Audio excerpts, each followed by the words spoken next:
hebben de uitslag ontvangen. We zullen beginnen met de 5e plaats. We zullen van achter naar voor gaan.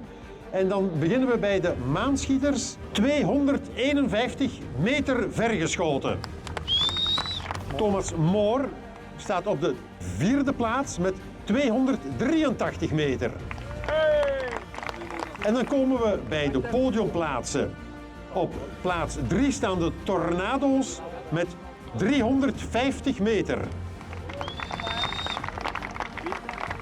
Zilver is er voor de Pomkings met 417 meter.